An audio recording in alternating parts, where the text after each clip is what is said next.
Hello, everyone. My name is Shaylin Cullen, and I'm the technical manager for this session titled Women at the Market Table, Human-Led Demand and Market Systems for Healthy Diets. This session is chaired by Preeti Khanna, Anuj Dandosha, and Rushika Sakdeva. I want to thank you all for taking part in ANH 2026, and we look forward to a robust and interactive session today.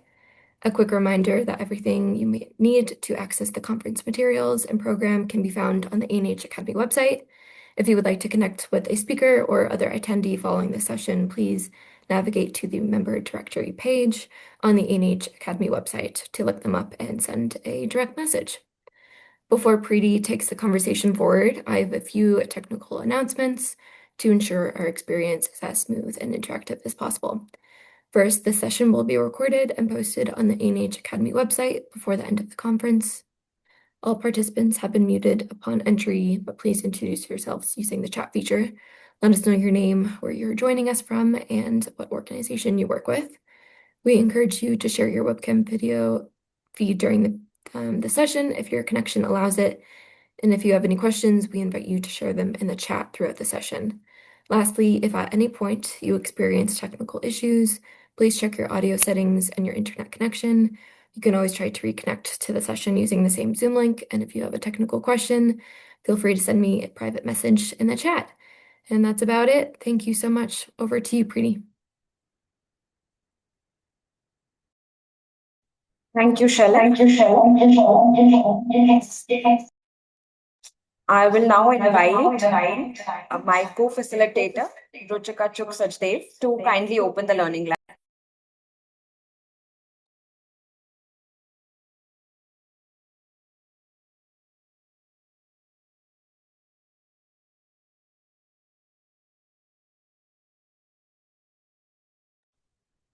We're unable to hear you if you're speaking.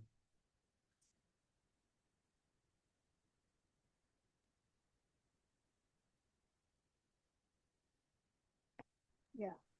Can you hear me now?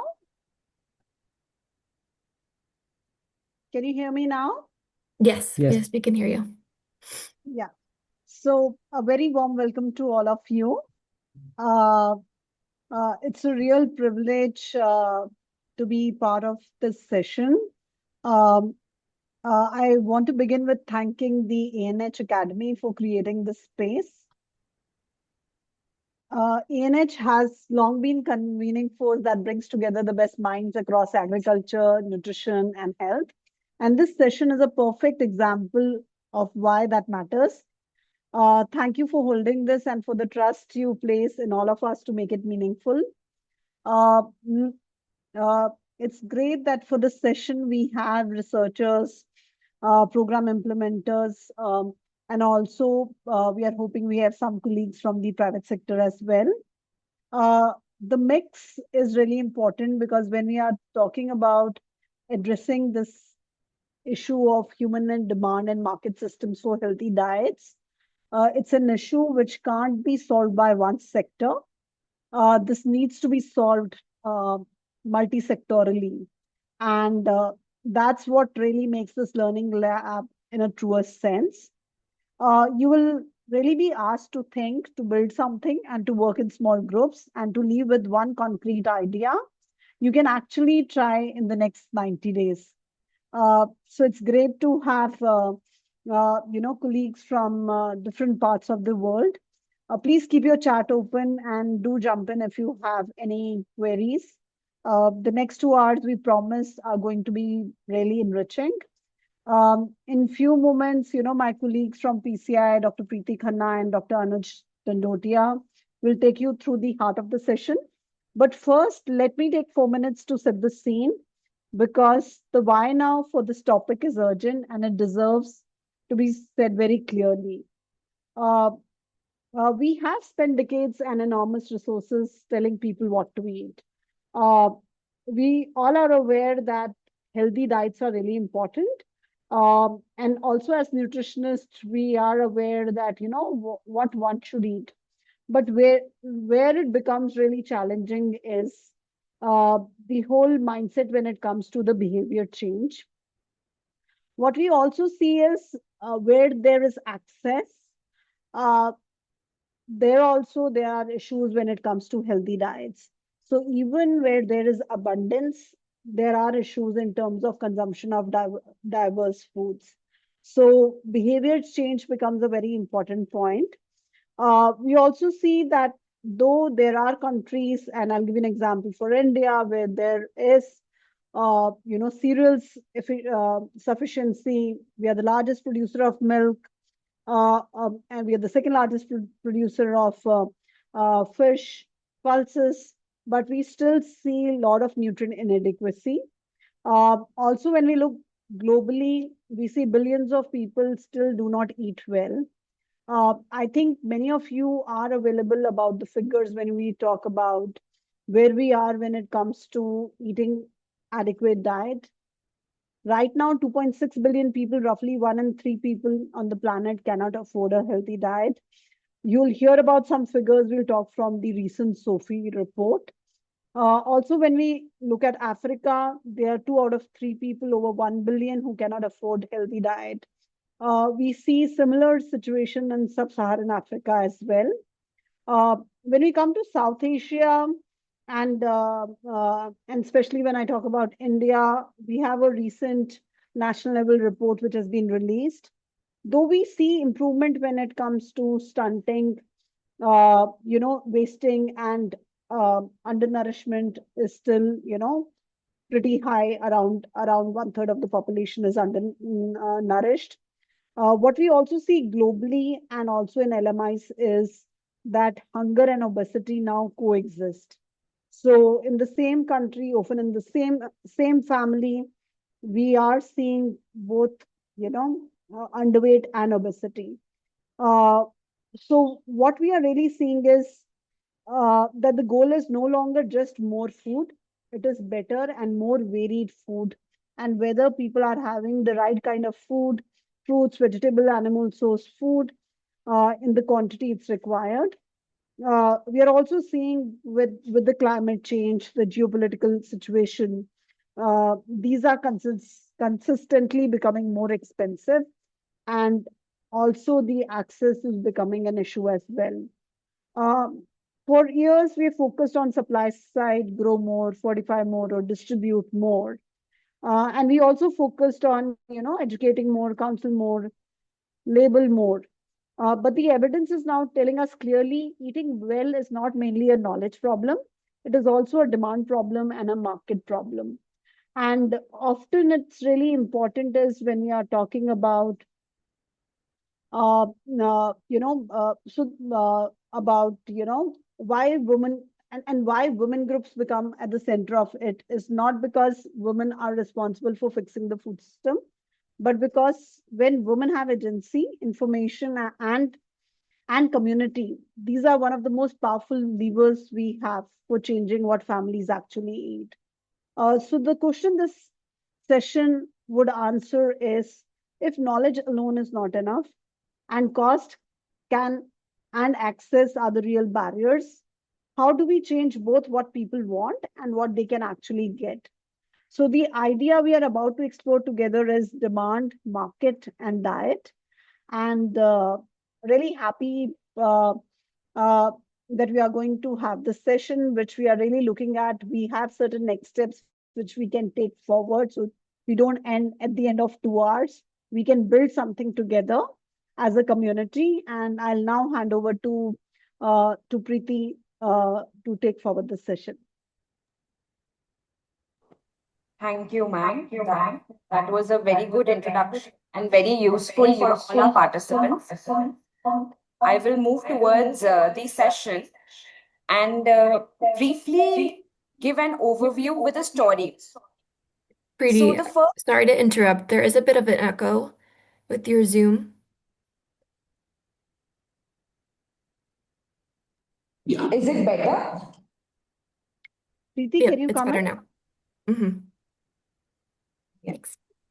Okay. So I'll start sharing my screen now. Please let me know if it is visible.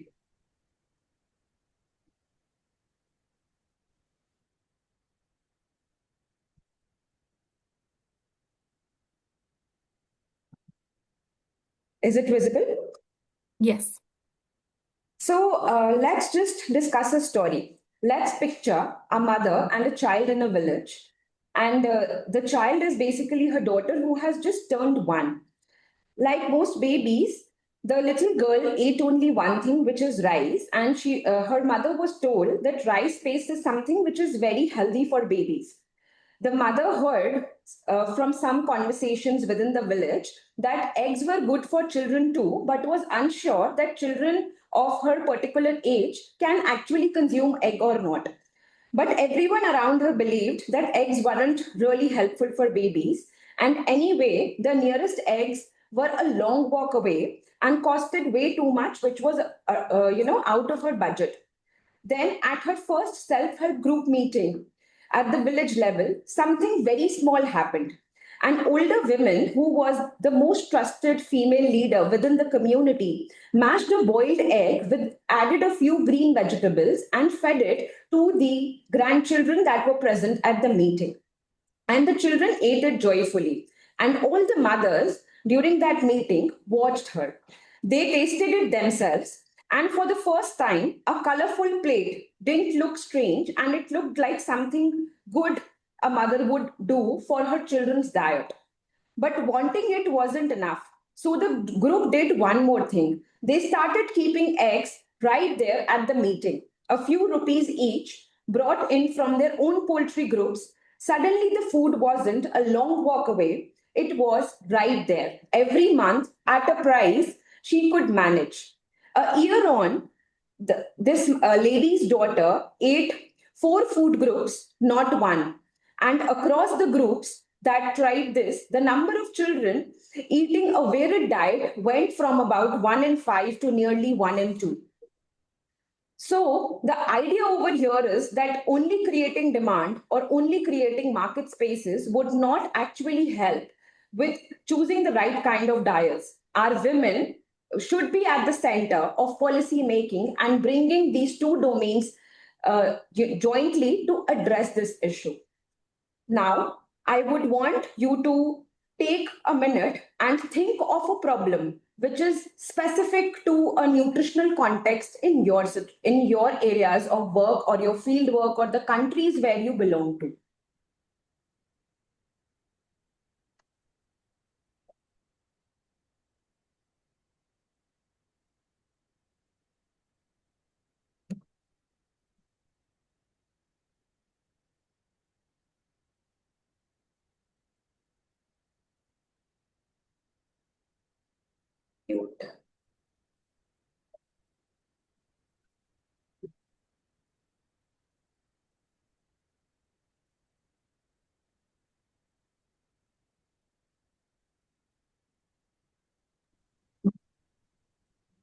Preeti, should we have audience members share in the chat?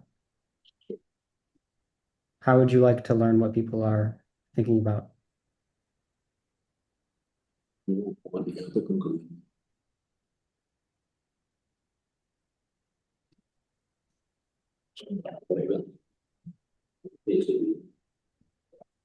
Are we audible? Yes. Yes. Okay. Shalin, I would request you to put the live poll over here and we can request all our participants to fill in the questions. Wonderful. The poll is now live. Thank you.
All right, it looks like we have a little bit over half the participation for this poll. So if there's anyone who hasn't put in their answer yet, please do.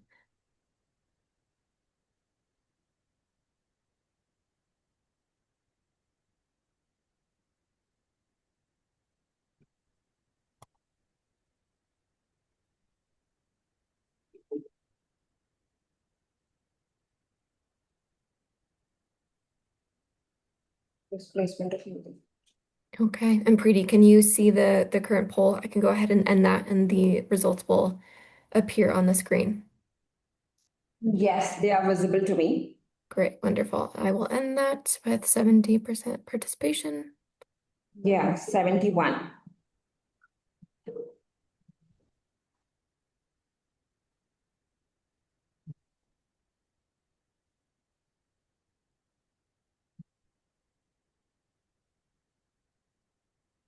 Wonderful, and we can go to the next question.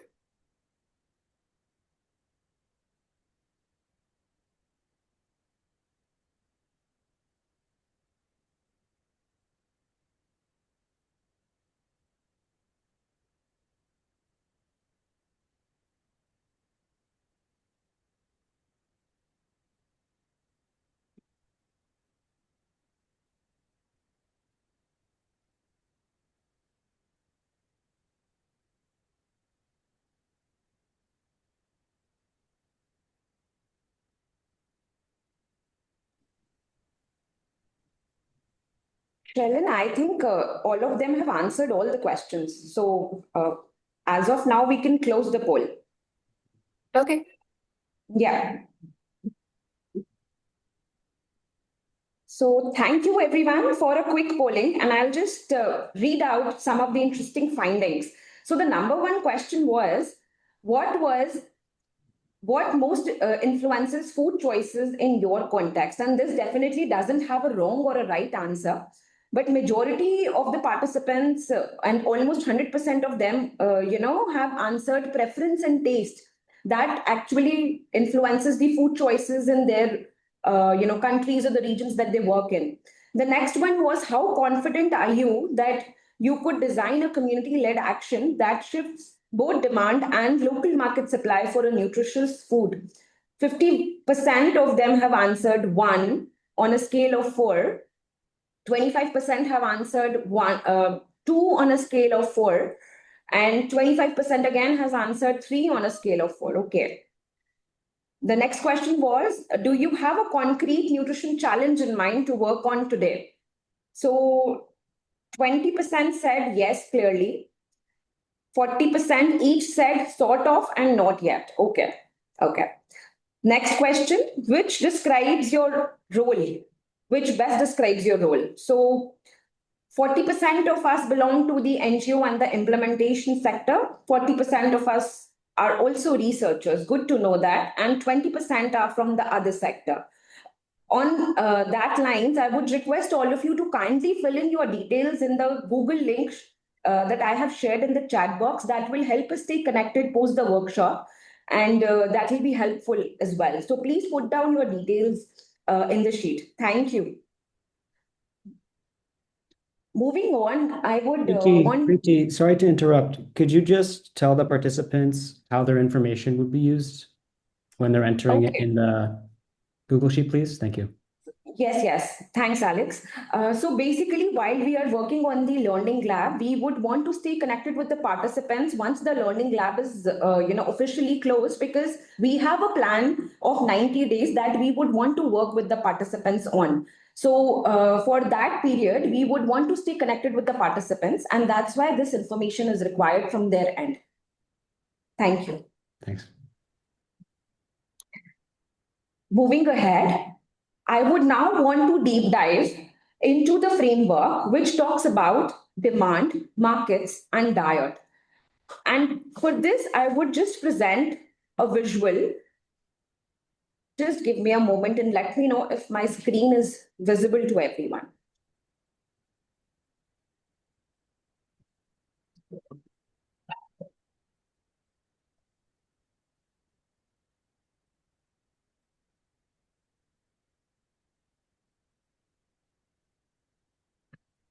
Is it visible? It's now loading, yes. Yep. So, Ruchika mentioned during her opening session that it is not just a demand problem or it is not just a supply problem that, actually define the nutritious diet or a nutritious product. These two sectors need to converge, and women self-help groups and cooperative actually forms the connective tissue, and that can lead us to sustained behavior when it comes to diet adoptions. So I would now like to invite Ruchika over here for some global context on how are influenced by demand and markets.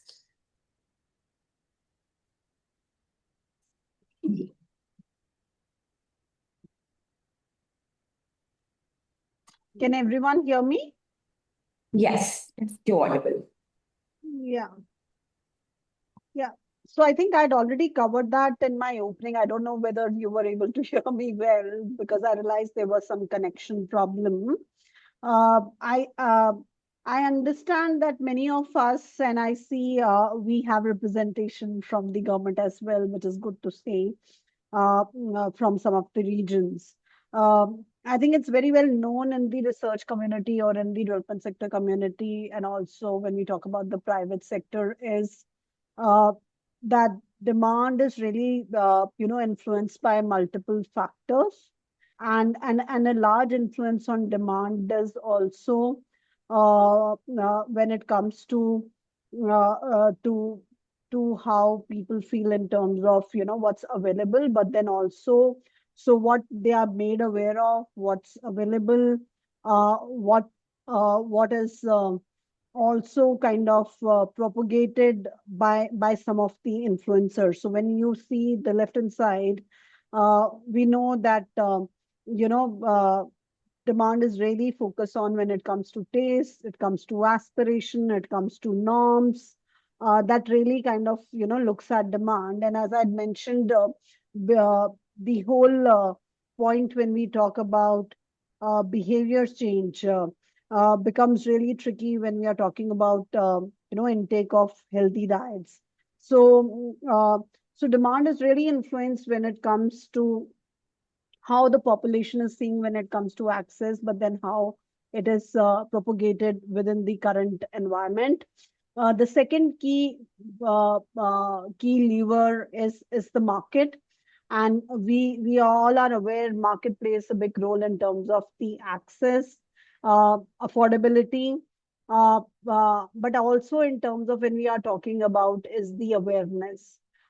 So market plays a big role when it comes to that, and also when it comes to the whole nudges which they receive from the influencer, be it the vendor nudges or the influencer nudge in that area. And then that kind of leads to what people are consuming in terms of the access, but then also uptake, which is influenced by the social sector or the social influencers they see.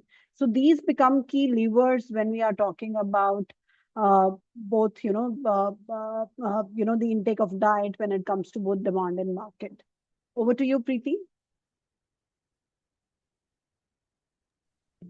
Thank you, ma'am. So, just deep dive more. I just want to, ask most of us. This most people already know and understand that some foods are good for them. So, why don't diet change more frequently and more often? Because knowing isn't the real problem. What people eat is actually shaped by their everyday situation, and that comes to a few things: what the food costs, where is it available nearby, how easily it is accessible, and whether people actually want it because of taste or habit, like we got to know from the polls itself. These reasons split into two groups: things that people decide that if a food is wanted or not, and things that decide if a food can be bought. This is why one sided efforts usually fall flat. If you only work on the demand, telling people a food is healthy, you may make them want it. But if it's far away or too costly, nothing changes. If only work on supply, putting the food in a shop, it just sits there if no one wants it. And in real life, these two jobs are usually done by different people at different levels with different budgets. so they rarely help each other. This framework treats two as one plan. For a specific food and for a specific group of people, you may pair one way to make it wanted with one way to make it easy to buy, and you do them together. Demand means making the food.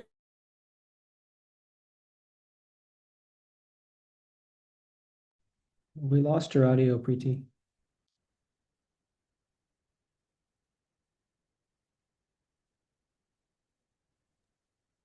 Preeti, you're muted.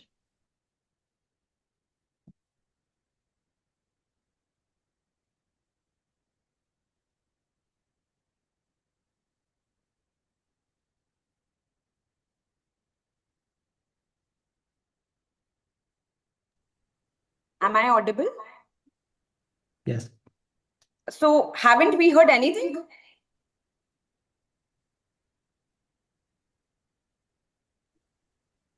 We could hear you all right until the very last 1 minute, probably. Okay. Thank you. So, this framework treats two as one, not two. For a specific food and for a specific group of people, you pair one way to make it wanted with one way to make it easy to buy, and you do them together. Demand means making the food genuinely wanted, not just known to be healthy. Market means making it available, affordable, and accessible where people already shop and cook. Diet. Better eating that lasts happens only where the two meet. So you measure success as people actually eating the food over time, looking at both sides together. Women self help groups and cooperatives are the natural place to do this for a very practical reason. The same women are both buyers and more sellers.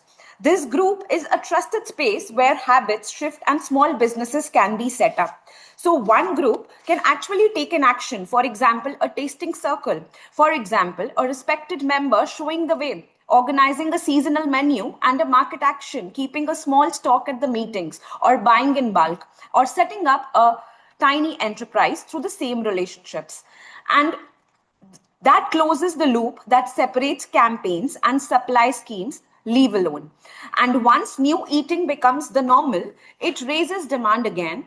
So the whole thing can be building on itself. So the evidence over here suggests that women's group improve things like breastfeeding and maternal care, and they also shift behavior towards improving dietary quality. I would now want you all to take a moment and read the framework for yourself to understand it in a better manner. And in case you want to deep dive on the framework itself, you all can refer to the sources that we've mentioned below this visual for further reading. So you can utilize 4 to 5 minutes to read it in depth, and then we move on to the next part.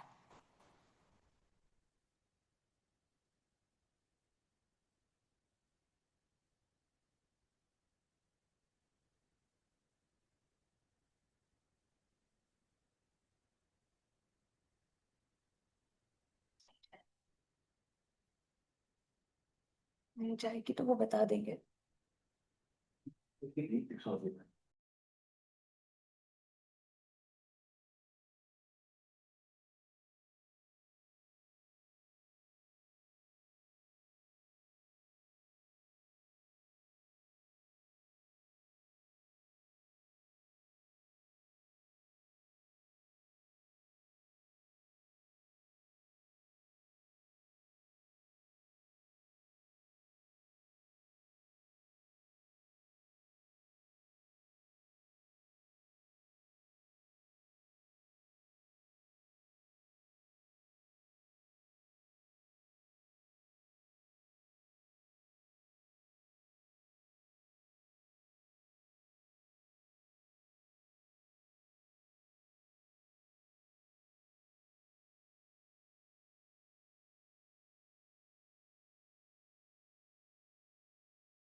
Preeti, I'm wondering if we can invite some questions from the group about the framework while they read, either in the chat or microphone.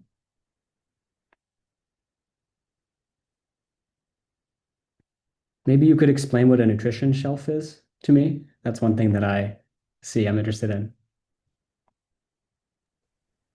Thank you. Thank you, Alex, for those prompts. So definitely, I would want to understand over here that how many of us are aware about women SHGs, self-help groups and cooperatives that work within our livelihoods platform or financial inclusion platforms, and how many of nations or countries or continents have actually federated them within their government systems. Any responses in the chat box would be helpful, and we can ask our colleagues to come over the mic as well.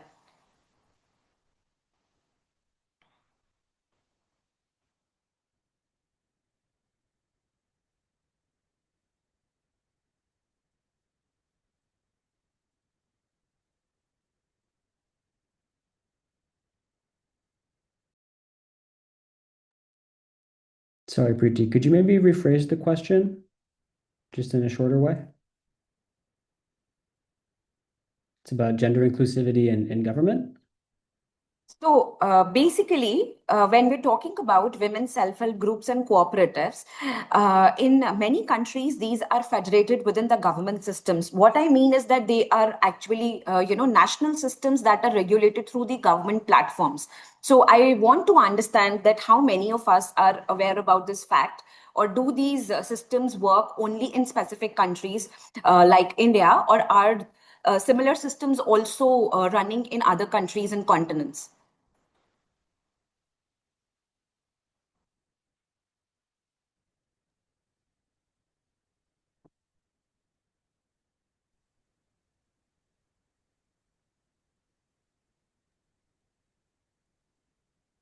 I wanted to add to what Preeti mentioned is, do we have similar women's group uh, in other countries which are focusing in terms of working on the food enterprises or other rural enterprises in their geography?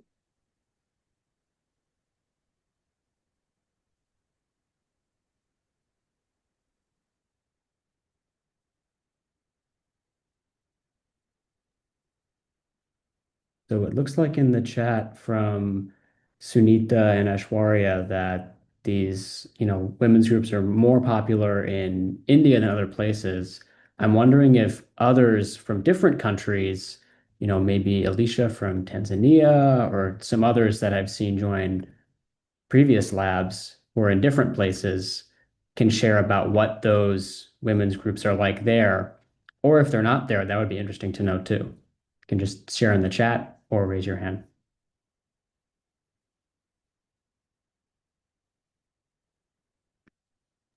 Adolphin, do you want to voice over?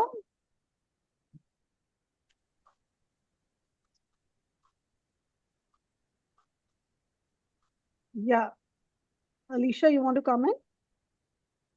Yeah, I am from Tanzania. In Tanzania, those kind of groups, women groups, are made so as to get some loan from the government. This group of making 10, 5, so you write your name with the constitution and so on, so you can get the loan. But how they work really is not good, because they are forming the group so as to get something, but not adding impact to the community. That is my experience in my country. Yeah, thank you. Okay, hello, this is Adolphin from Ghana. Please, may I go ahead? I think I made some Yes. submission in the chat. Okay, Yes. so I am with the agricultural sector. So what we do is that we have our women farmers groups that we monitor. So we train them on how to translate their farm produce. Let's say maybe gari that the cassava that they farm, how they process it into gari and add value to it. They could mix it with OFSP to improve the nutritional quality of it. They can mix it with maybe soya. So that's what we do with the agricultural sector, and they can sell it in the market. So with this, I think we can have a similar thing with the caterers in the school canteen, cafeteria. we can bring them together and then train them on adding value to the food they serve the children. So it's something that I can look at after this program. Thank you.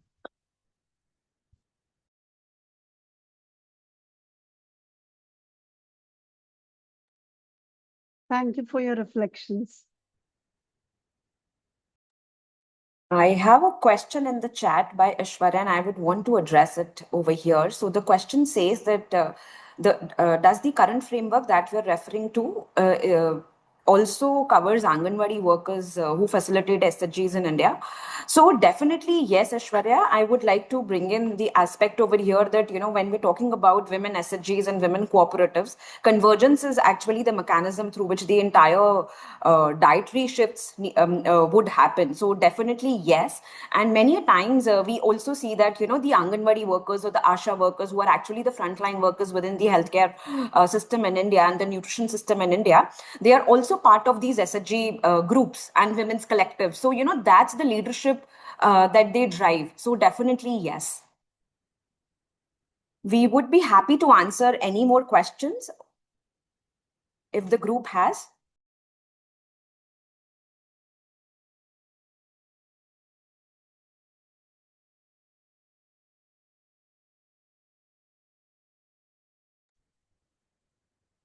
Please come again.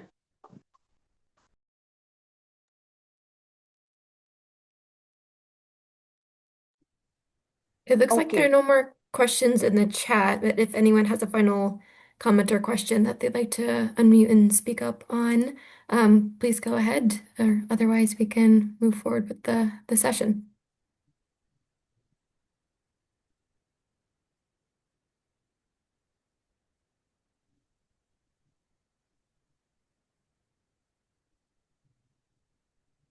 Should Okay, we move? Brittany, I think you're all set. Yeah.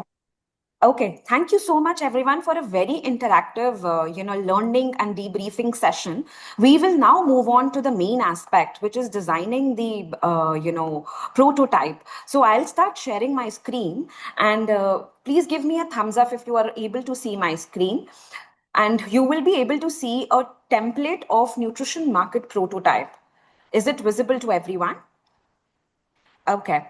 So moving forward, now you all will be divided into groups, and you will be, connected with one of us as a facilitator, and we'll help you design these prototypes. So the prototype session is a total of 40 minutes, and this 40 minute is something that we all need to adhere to. It is further divided into 5 sections majorly, and these 5 sections actually constitute the 70 to 80% of the time of entire designing. So the first part is actually naming the challenge. So basically you need to think of a challenge that we have been talking about while we started interacting, something which is very unique to your local context, or something which is a nutrition problem very specific to your regions in which you have been working. I also want to put over here that you will be working in groups, so you all can decide that which problem you would want to prioritize. You need to again mention the problem. What is the problem like? What is the nutrition aspect it is leading to? Is it low dietary diversity, low intake of certain food groups? And who are we designing this prototype for? At the household level, who will actually consume these products, and what is the main driver for this current aspect? Is it the cost? Is it availability? Is it norms or convenience? What is it that is impacting the challenge over here? The second aspect is the spark demand, which is actually making this product wanted. So you need to devote around 15 minutes, 5 to 15 minutes, which means around 10 minutes. Okay, so you need to mention over here 1 to 2 demand actions in terms of what you would include in terms of generating demands for such kind of healthy nutritious product. That can be a role play, that can be a storytelling competition, that can be a tasting circle organized at the grassroots level. What is it? And you need to really understand that why will people actually want it. So we need to highlight over here aspirations. We need to consider a child's health, or the identity, the status, taste. What are the factors that are actually driving this demand? That comes under this part. The next part is triggering the market. So making it more accessible, affordable, and convenient. So what is our market response? How are we actually, putting this product on the shelves, or are we actually cooking it ourselves at the grassroots level? What is convenient? So, and also just want to highlight over here, when we are talking about micro retail nutrition shelves. So a micro retail outlet is something, like a food shop or a grocery outlet which is there at a village level. And can we prioritize having the topmost shelves to have the most nutritious products displayed over there? So that's the kind of intervention which refers to micro retail nutrition shelf. Because what happens is that, it's a very observed behavior in consumer sciences and economics. And you might have also observed for yourselves as well, that when you enter a supermarket store or a grocery store, the products which are of high value, higher values, or which are running some certain offers are always placed above the eye level, so that, once you enter, you are able to directly see them. So that's the kind of intervention we are looking forward to. So, and then we come to the next part, which is numbers and equity check. So we really need to keep economics under consideration. That can the poorest of the poorest households, consume this product, and where will actually the money come from? Who will support these kinds of, interventions? So that is something that we need to consider over here. And please do not forget tick marking all these a checkbox. There are 4 checkbox. So please do understand them, devote time, which is around, 7 to 8 minutes again, so that you are able to tick every checkbox which refers to the equity filter. The most important aspect of the design sprint is basically this 90-day test. So you all need to design one 90-day sprint and, make up a pitch for yourself. And this needs to be done today. The design needs to be done today, but this should be something that you can go back to your organizations or your community settings and actually can apply this, because we would want to understand that does this actually make an impact at the grassroots level. So that's why filling up your information in the Google Sheet is very important, and I would request you all to kindly do that. The link is being repeatedly shared in the chat box for all of you. So what do we do in this 90-day test? So the one thing we are actually focusing on that we want to test. And I also want to highlight over here that this is not a health matrix. This is not a nutrition matrix. So please don't, keep your indicators as improving a child's dietary diversity. That can take up to a year or 3 years to actually show impact. So the 90-day sprint should have certain indicators as that can actually assess behaviors in terms of repeating the supply, in terms of repeating purchasing, purchasing of certain food products, or in terms of increasing the demand by the consumers. So such kind of behavioral nudges need to be checked over here. And that's where a go, no go signal would be helpful at the end of the 90 days to help us identify whether this intervention actually is, something that can be taken up for scale at for programs at large. And also please understand that this nutrition prototype template is actually useful in mapping your ideas into experiment. So that is the kind of input we are looking from all the respondents. And at the end, towards the end, you need to design a one-liner, 2-minute pitch that how you would be helping with this kind of intervention for creating more demand and also creating more market response for healthy diets, which involves women collectives or which involves women at large. So we would request you all to kindly go through this template. We will be sharing this with you within your groups, and we would request ANH team, Shellen and Alex, to kindly distribute us within the groups for the breakout session, and we reconvene after 40 minutes in the larger group, so that we can discuss all our findings together. So just be very cautious of the time allocation for each of the component. The entire design sprint is for 40 minutes, and each component has a time stamp along with it. So kindly devote as much time allocated for that particular option, so that you are able to assess your own, innovations in a fruitful manner, and we are really looking forward to your pitches. So I really want to see how many good pitches we can get as a single liner for 2 minutes. So over to you, ANH team. Thank you. Great. Thank you, Preeti. And just for clarification on the structure of the breakout rooms, so or just can you clarify on whether this will be led by one facilitator who will be sharing the prototype and then the group will be filling that out together? Yes, yes. So Wonderful. we can divide ourselves into 3 groups. Wonderful. Yep. I am creating those groups and everyone should receive an invite right now.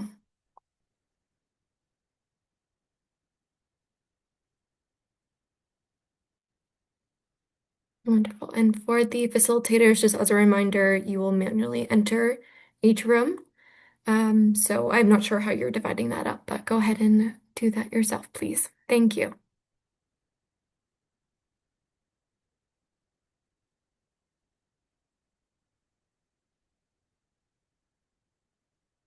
So are we divided already? Okay. Yeah, Sorry I about can that. see. I think there was Yeah. one more button. I apologize, everyone.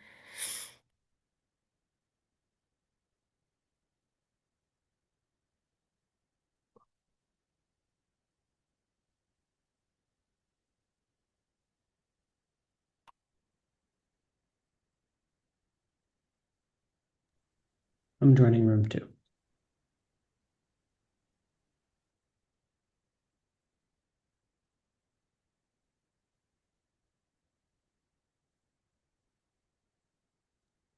I will join room 3. It looks like they have only 2 people.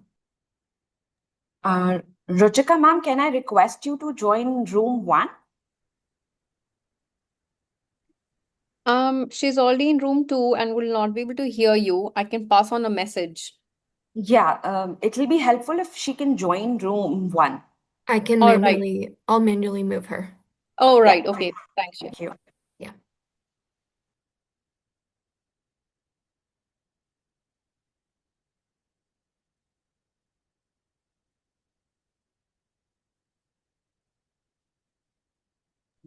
Shailin, there's someone called Nicanor in who's not in any breakout room as yet. And Grace as well. So it looks like they are assigned to room 3. Hello. So, are we selecting the meeting rooms we want, or you just divided us up? And because I just found myself in a meeting room, a breakout Yes. session, and there were just 2 of us there. Okay, yep. So it looks like you were assigned to room 3. Um, Yeah. and there's 3 of you who are currently So, assigned, but Shailen, haven't yet joined. Yeah, so feel free to go there and that room will fill up. Shailen, I would request if you can actually split the members in 2 groups itself, because I can see that room 2 has only 4 of them. So and 3 of them are the participants. So we can accommodate the remaining 3 participants in room 3 itself. Okay. I can't find where to select the room to go to. If you could Okay, I maybe can go ahead and take do me that. back to. Okay. Yes, I can manually. Sorry about the confusion. And Preeti, I'm sorry, did you say keep the 3 rooms or condense to 2? I just, yes, requested you to kindly condense the 3 rooms to 2 rooms. I've moved them Because, to 2 rooms. I've moved them. Okay. thank you. Thank you, Ashwarya. We Uh, have Joey in room 3. So, Preeti, can you yourself join room 2? Yeah, I'll be joining too, yes. Okay, great. Because I don't see a facilitator in that room. So please do join. okay, I'm gonna go to room 1 unless I'm needed here. You're all set. Thank you so much.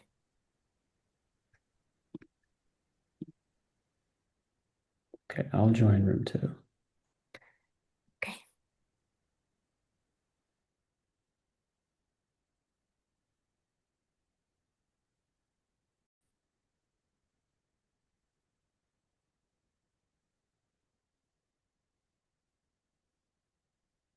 Great to see everyone back.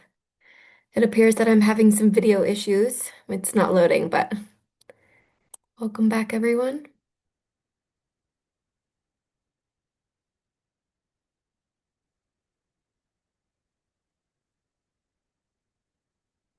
The screen is blank. We can't see anything.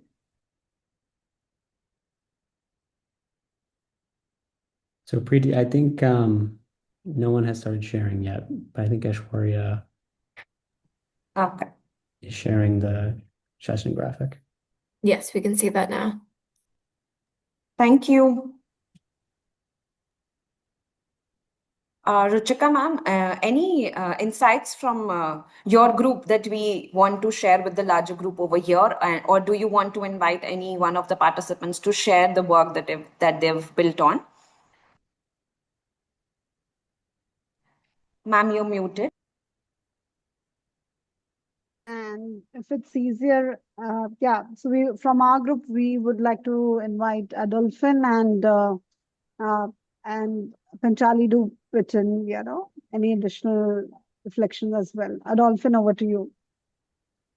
Okay, thank you very much. Please, will you share what we wrote down? Was got to a time I wasn't writing anymore. I was enjoying the discussion. Yeah. Preeti, I've shared with you. Do you want to present or you? Yeah. I'll present. Yeah.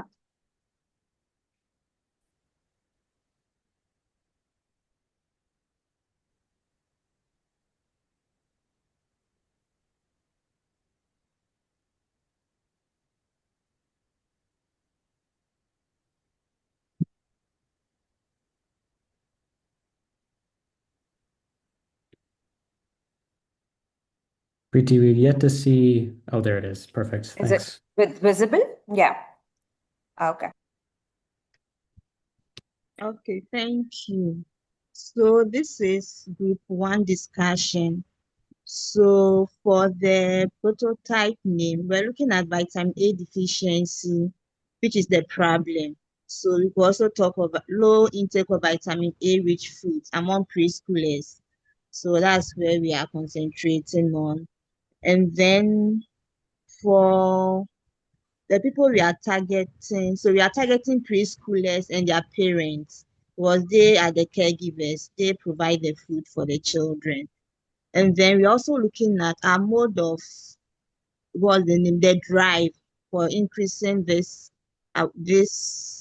knowledge. So we want to look at awareness. We like to increase the awareness of the parents. We also make sure we want to look at the availability of the foods that are rich in vitamin A. That's what will help us curb the vitamin A deficiency. So we increase the awareness for the parents. We also make sure that the food types are available or the food groups are available for the parents to use. And then what will spark the demand? So we're looking at the food format, okay, that will be readily available. Okay. And then to be frank, when you got to this, I was a little bit lost, but I got it after some time. So also look at some claims targeting parents. So we like them to know what's the name, that vitamin A can help build the immunity of their children, help them have good eyesight. We also want to involve fathers. It shouldn't be just the mothers. We also want to involve fathers since they'll provide the money. And sometimes they also help in advising the kids on what is right for them to consume. So we are also bringing the parents in, the fathers inside. We also look at peer influence. And also we look at what we used to demand to drive our demand is letting them know that variety of colors also help in improving the eyesight of children. And also look at finger foods that would be readily available for children to consume so that we can have this problem curb. Okay, so let's look at the third one. How do we trigger the market? So how do we make this vitamin A rich foods available to our preschoolers and also parents? So we're talking of maybe dehydrated fruit roll for it to be easily convenient for them. Yeah, so this is looking at manufacturing. That is it. We also want to look at breakfast option, which is right at the household level. So it could be incorporated in their breakfast for these children. Yes, so we're looking at some kind of foodstuffs that already available in Ghana, or some kind of processed food that already available in Ghana. So that's the name we have there, which is bar float, something that we fry and take with our breakfast. And also you can also have that you can fortify with maybe fortify with carrot or OFSP, that's the orange flesh sweet potato. Okay, then we also look at maybe even powdered egg. It would be an option, and also milk powders, which also have some amount of vitamin A in them. Yeah. So we just spent a little more time here because we didn't want to bring, what's the name? We didn't want to focus on processing some kind of food. We were thinking of having the foods readily available for the kids. Okay, backflow will have to do with you incorporating it in food, and it will take time. So we were looking at what other options do you have readily available? Do you have to fry the fruit for them? Do you have to fry the OFSP for them? That would be easily for the kids to eat. So that's what made us waste much time here. But we have to just continue to beat time. So we couldn't do the rest. We went straight to the number, I think number 6, which has to do with our pitch, a short message for pitching. Yeah, where we talked about bright color, bright mind. I think it's not showing here, but I wrote that one down. So unfortunately, Yeah, this is what it's we have below. for you. Yeah, great, Adolphin. I think you have summarized really well. Panchali, do you want to come and add something? Yeah, and just go down, Preeti. Yeah, yeah, bright color, Yeah, bright mind. Yeah, Panchali, yeah, do you want to come in? yeah. I think no, and also in 100% did what we were trying to talk about. I just wanted to add that because here the group is children, so the way that we increase the demand is to appeal to their sensory attributes. So their color, smell, texture, these are very important components which needs to be added in any product that we want to market or position as a healthy food item. Therefore, we talked about all those dehydrated foods, rolls, or powders, which are more convenient, which do not rely on the perishable uh, food sources there. And the second option is some kind of a social marketing campaigns, which position uh, vitamin A rich foods not only for eyes, but also for staying away from diseases or not falling sick too often and not missing your school and having a on being smart basically. So these are the two things that actually came through our discussions, which was very well captured.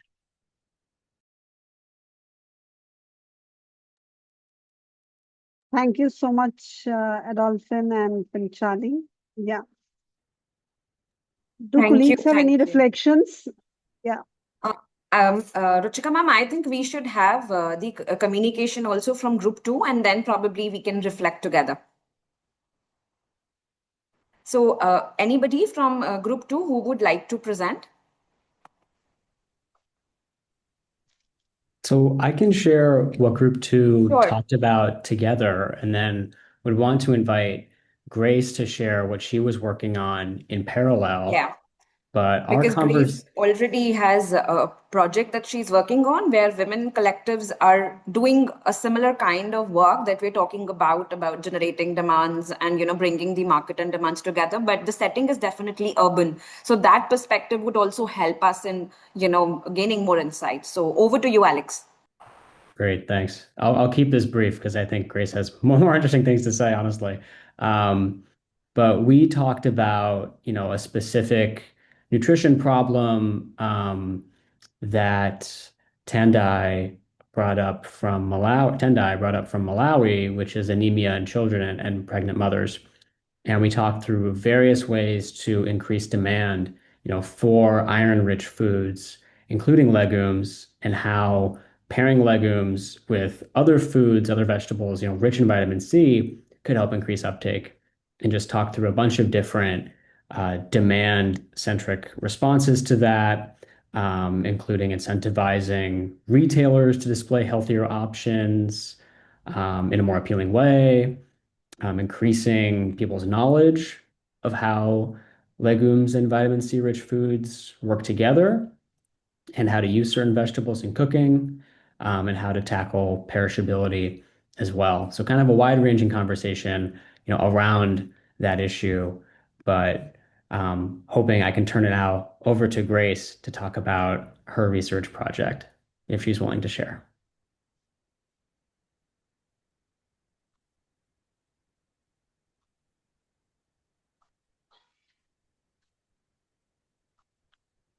Are you there, Grace, able to share?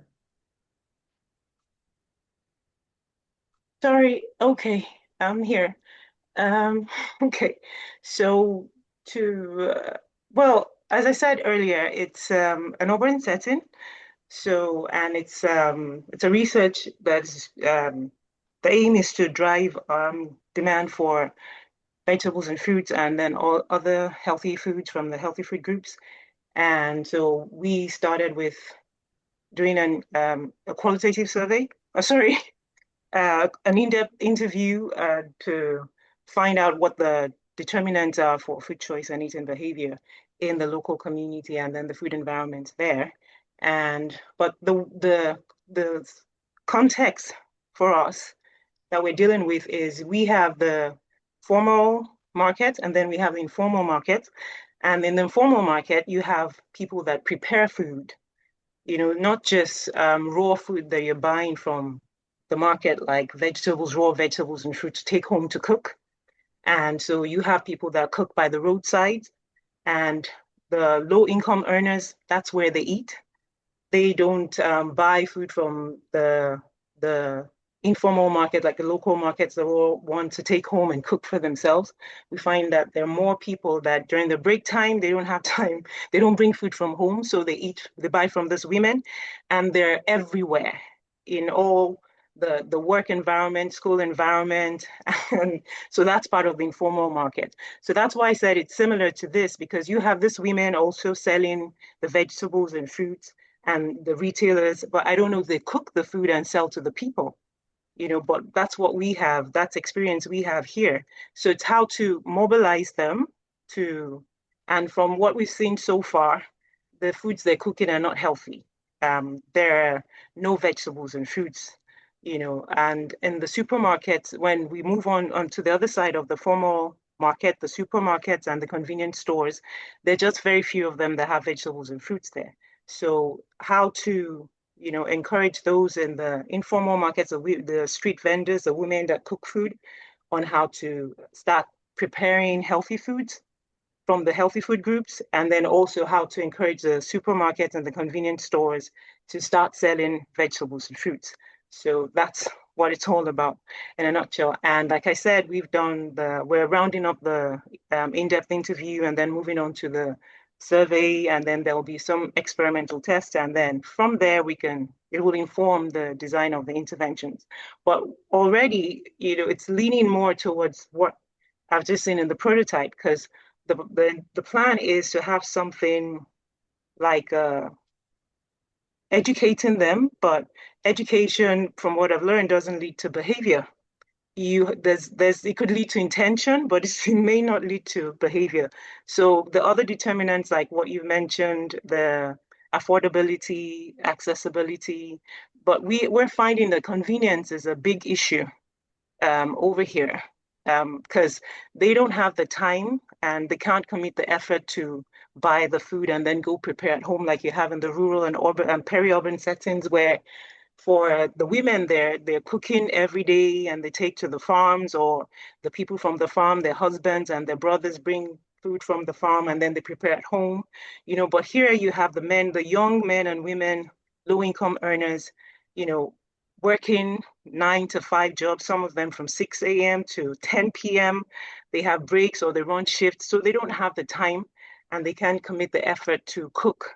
They have to buy what's been prepared by the roadside, or for those that can afford it, in the convenience stores or the supermarkets, and then, or just the ultra processed foods. So that's the situation. And so the intervention is more of first educating them and then moving on to how to encourage the women to start, learn how to prepare the healthy foods, do some display cooking sessions with them, and eventually maybe have like a sort of training center but at the same time have models, like role models, coping models that they can learn from for the women cooking, and then also for the people as well, the consumers as well. And then we're also using video, part of the what's it called now? Part of the qualitative method we're using is videography. We're recording everything. So it's going to go on social media eventually. And luckily, this is the urban center. It's not the rural area. So there's more participation and more involvement on social media. So we're going to put it out there. So some of the people we've interviewed and a lot of people, we're trying to boost this so that a lot of people that hear about it in the urban center can go online eventually on social media to watch and learn about all of this. So when these women now buy into the idea of healthy eating and cooking healthy foods, then the people also, because a lot of them are their customers anyway, they're carried along and it makes it easier for them to, and then again, what they have talked about as the barriers they face, convenience, palatability, affordability over the price. Because for some people, what is low cost, to them is high for some other people. It's the what they can afford, their income is what determines what they buy. So someone who earns more can buy something that is a bit, a bit higher, and then someone who earns less may complain about the same thing, even if it's low cost. So we're addressing all the things that they've mentioned as the barriers, the determinants for the food choice and their eating behavior as well, and building it into the intervention. So that's about it.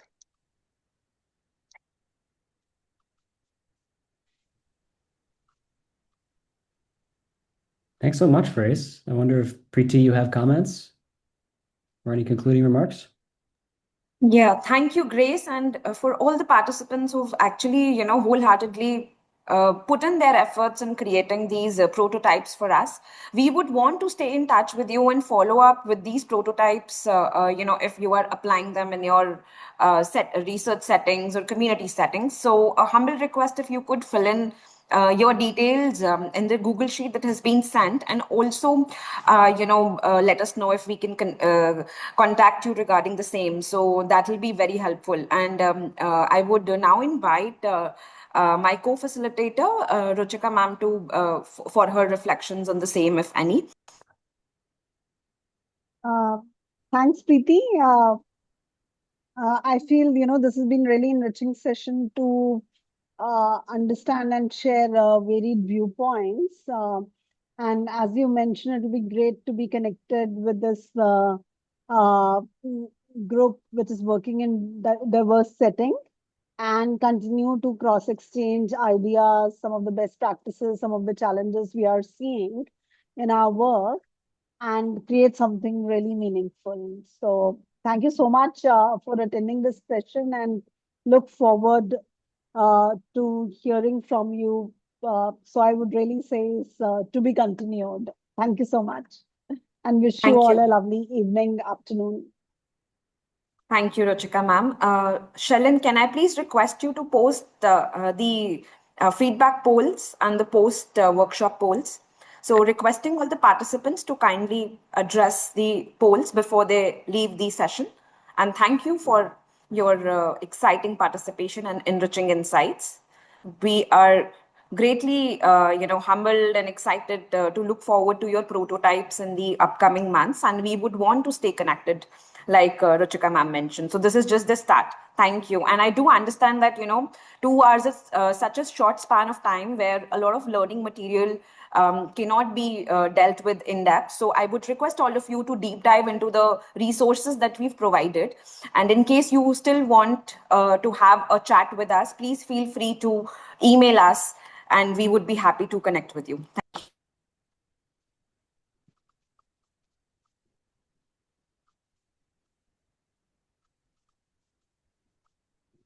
Great, thank you, Preeti. And the poll is now live.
Okay, I will go ahead and close the poll.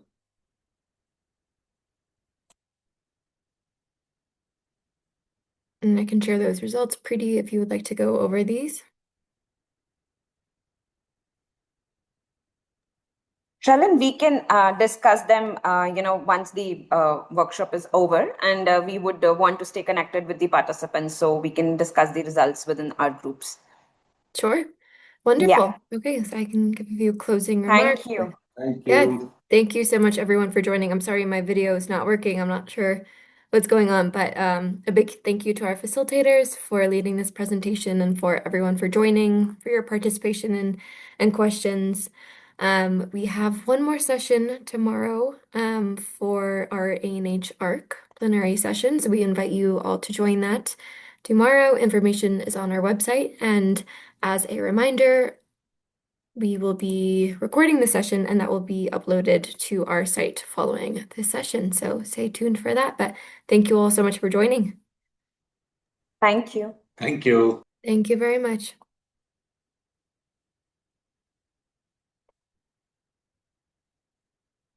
All right. Thank you very much. Bye. Thank you.